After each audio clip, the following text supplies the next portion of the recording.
حوالہ موجود ہے، اللہ پاک نے ایک فرشتہ بنایا ہے، ایک فرشتہ بنایا ہے۔ مولانا یوسف رحمۃ اللہ علیہ نے حیات الصحابہ لکھی ہے، اس میں ایک حوالہ موجود ہے، اور میرے پاس وہ حوالہ ہے جلد سوم میں۔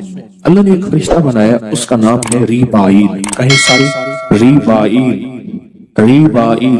اس کے ذمہ صرف ایک خدمت ہے، وہ مومنوں اور مسلمانوں کے ذمہ ایمان والوں کے دلوں میں ٹھنڈک ڈالتا ہے، سکون ڈالتا ہے، راحت ڈالتا ہے، ٹینشن ختم کرتا ہے، اور ذہنی تناؤ کھچاؤ اور یہ ساری چیزیں وہ ختم کرتا ہے۔ اس فرشتے کے ذمہ صرف ایک چیز ہے، وہ ہے سکون اور چین۔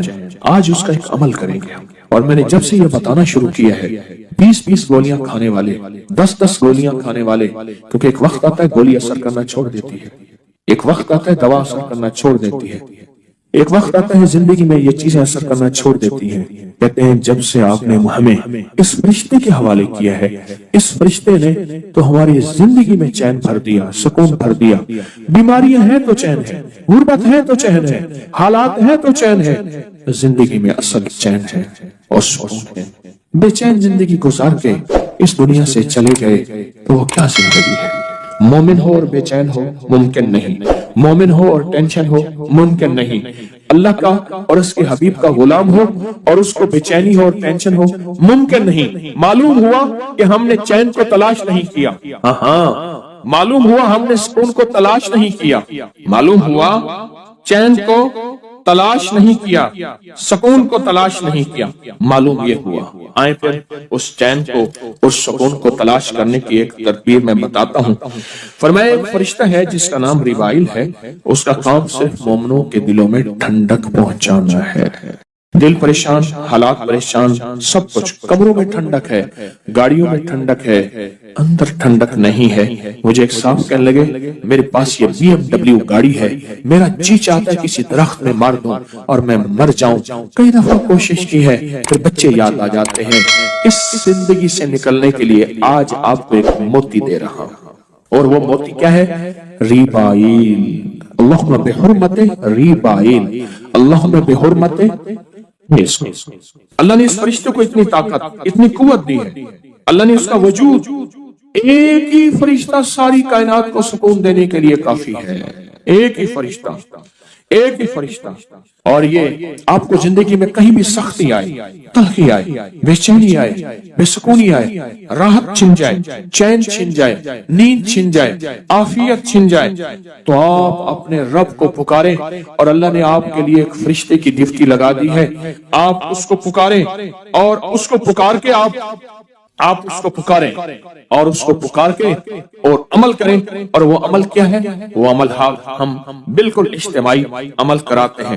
پہلے اپنے آپ کو پرسکون چھوڑیں، پھر آنکھیں بند کر دیں، سر جھکا دیں، توجہ سے آنکھیں بند کر دیں، سر جھکا دیں، اللہ کے عشق اور محبت میں ڈوبیں، گہرا سانس لیں اور سانس کو روکیں، اور اس گہری سانس میں پڑھیں اللہم بحرمت ریبائیل، اللہم بحرمت۔